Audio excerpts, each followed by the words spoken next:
ભગવાનને સૂતક નહીં લાગ્યું હોય? સૂતક તો ભગવાનને લાગવું જોઈએ ને. શ્રી રામનો નવો જન્મ થયો છે તો જવાય નહીં 1.5 મહિના સુધી. સૂતકના પણ છે ને ઘણા બધા નિયમ છે. વર્ણ અનુસાર બ્રાહ્મણ, ક્ષત્રિય, વૈશ્ય, શૂદ્રને કેટલા દિવસ સૂતક લાગ્યા બધો શાસ્ત્રમાં ઉલ્લેખ છે.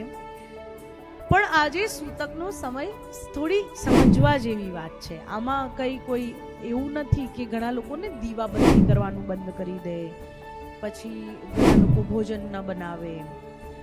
આ બધું ખબર નહીં આ બધી માન્યતા ક્યાંથી આવી. પણ સૂતકનો સીધો સાદો અર્થ એ હતો, શાસ્ત્રમાં એ બતાવવામાં આવ્યો છે કે નવજાત શિશુનો જ્યારે જન્મ થાય છે તો એના માટે આ વાતાવરણ, એના માટે આ વાયુ, એના માટે આ ગરમી, આ ઠંડી, એ સમય બહુ નવો છે.